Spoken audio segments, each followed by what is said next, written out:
It's time for another HYLN video, and we'll start to explore vehicle charging. Going back to strategy and what the Chief Strategy Officer wrote in one of her blog articles before she joined. State your value proposition in short form. Your statement should capture the essence of your offer and the difference-making attributes you provide to the customer. For example, I provide power-dense, safe, and low-cost batteries to the U.S. passenger vehicle market. According to one of HYLN's 8K filings with the SEC on December 20th of 2023, HYLN is a developer of sustainable electricity producing technology. The definition of who they are has changed.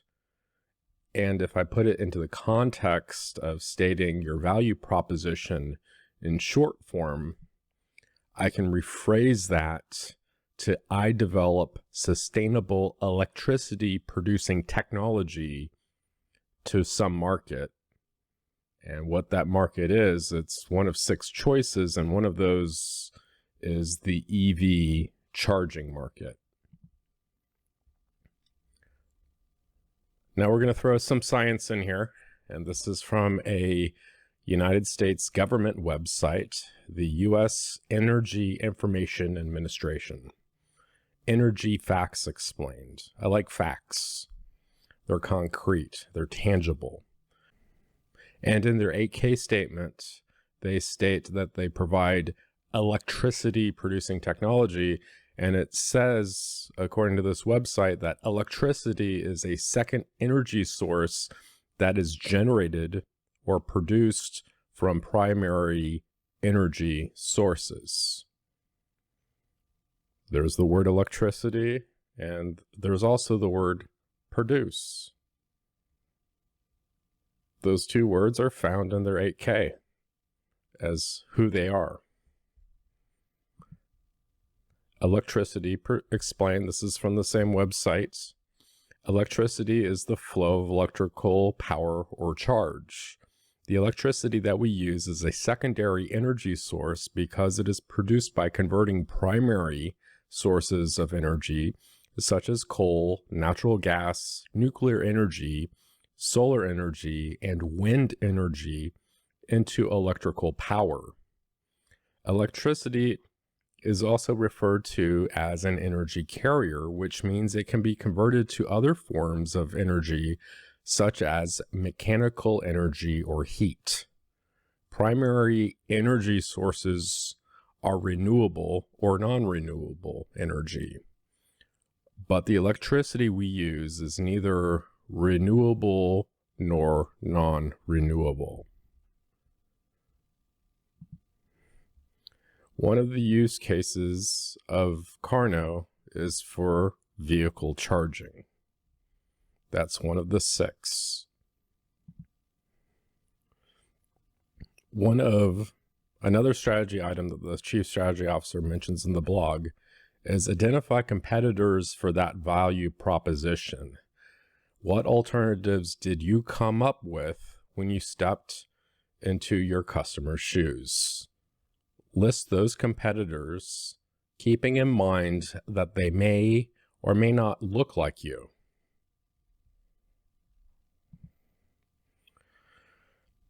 True story, I went to a gas station that is located right behind this weird structure, and when I pull out, I get Tesla to the face.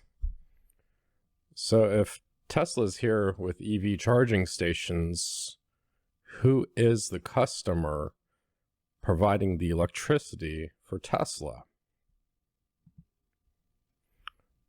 They have one of 3 options. They can use the electricity from the local utility provider. This will vary based on location. They can choose to develop its own electricity producing solution, or they can buy or use an electricity producing solution. To quote Mr. Musk, this is from a YouTube video, one solution is just to simply build 100 square miles of solar panels to power the entire United States. Then, as a stopgap, use 1 square mile of batteries to store energy for 24/7 operation. And the nice thing is the sun requires no maintenance.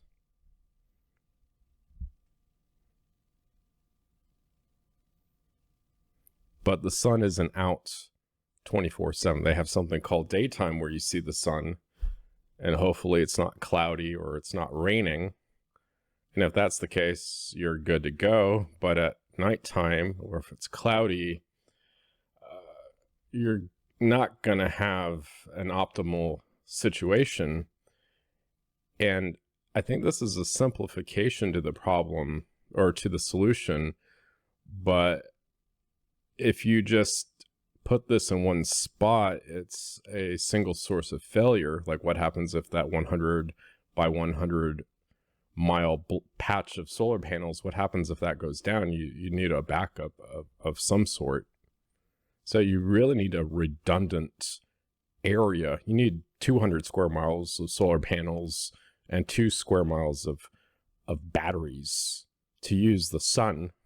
And the sun provides its power for free. It's it's not human. It's not based on capitalism. It's there, and I can go out and I can look up and, oh, there's the sun. Now, across the street from Tesla is a gas station. And as you can see from the logo on the very right-hand side, that's a Shell gas station.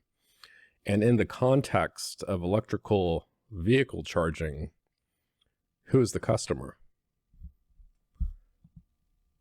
It's not applicable because they pump unleaded and diesel gasoline. You don't need to provide electricity to vehicles because electric vehicles don't go to regular gas stations to pump gas.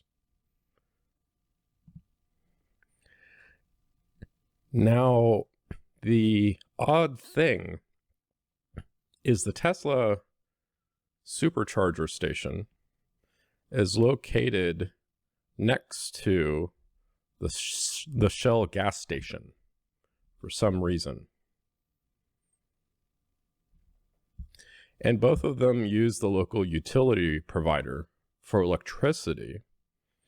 And if I look at that Tesla station, I can't tell who that local electricity provider is because that utility doesn't advertise itself, but the utility provider also serves Beef O'Brady's, Dunkin' Donuts, Shell, Tesla, Massage Envy, Tropical Smoothie, and a Wells Fargo ATM. They're all customers of the local utility company, but you don't see them. I can't like look in my house and go, oh yeah, this, I can tell by the lights that it's powered by this. It's the utility company is everywhere. You just don't see them.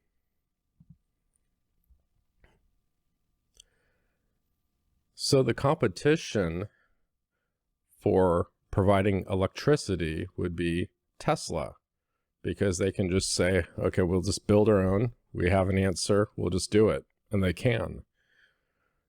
The easiest thing to do is use the local utility provider in the area, because all you have to do is hook it up and you're good to go. It's the quickest, fastest, easiest thing to do. Or you can use another electricity producing company. We're going to go back to science now. What is energy? The law of conservation of energy says that energy is neither created nor destroyed. A car engine burns gasoline, converting the chemical energy in gasoline into mechanical energy. Solar photovoltaic cells change radiant energy from the sun into electrical energy. Energy changes form but the total amount of energy in the universe stays the same. So if you produce electricity, you have to transfer it from one form to another. And examples of this, and I'm just focusing on the car right now, is that chemical energy goes with the car. Chemical energy goes with the car. Gasoline goes with the car. Electrical goes with the stove. Makes perfect sense here.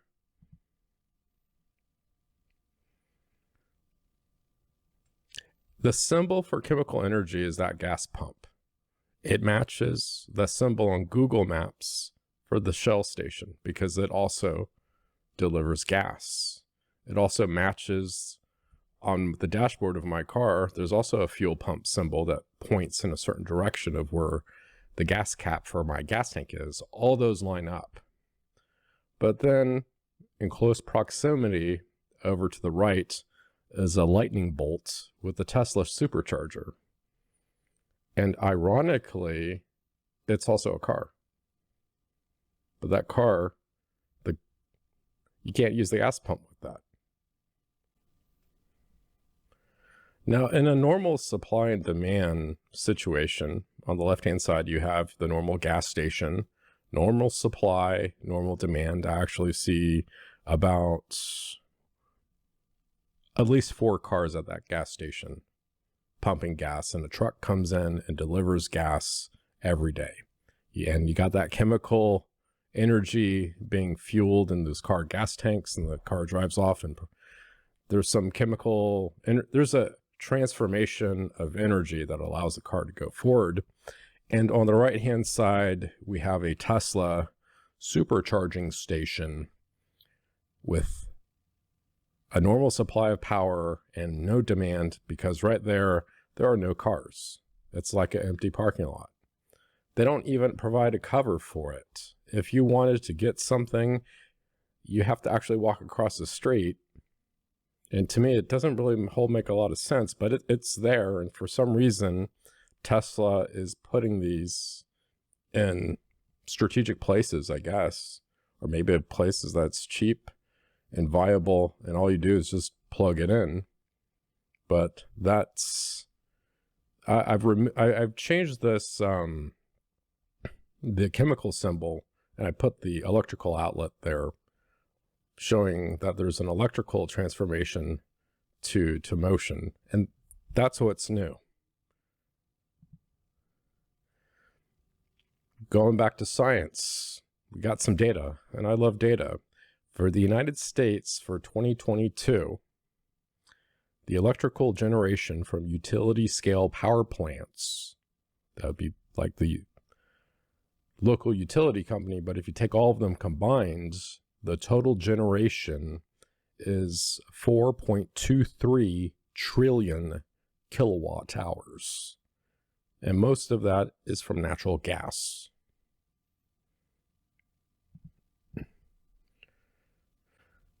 So take that 4.23 trillion kilowatt hours and just put it aside right now. But if we go back to this gas station that provides gasoline to cars, what happens if all of a sudden you have a high demand for gas and a low supply for gasoline? You're thinking, well, is the gasoline going to run out? And I would say no, but like in certain situations, for example, if you live in Florida, we have these things that are called hurricanes.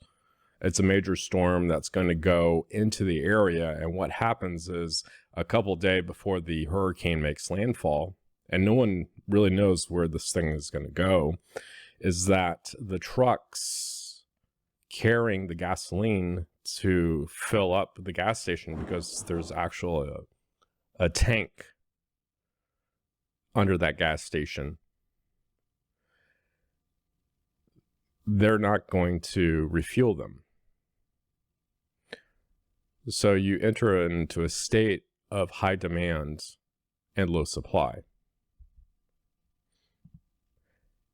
And one thing you do notice when this happens is that there's going to be longer lines at certain gas stations. And if you see a long line, one option is you can go to another gas station a few miles down the road and there won't be lines.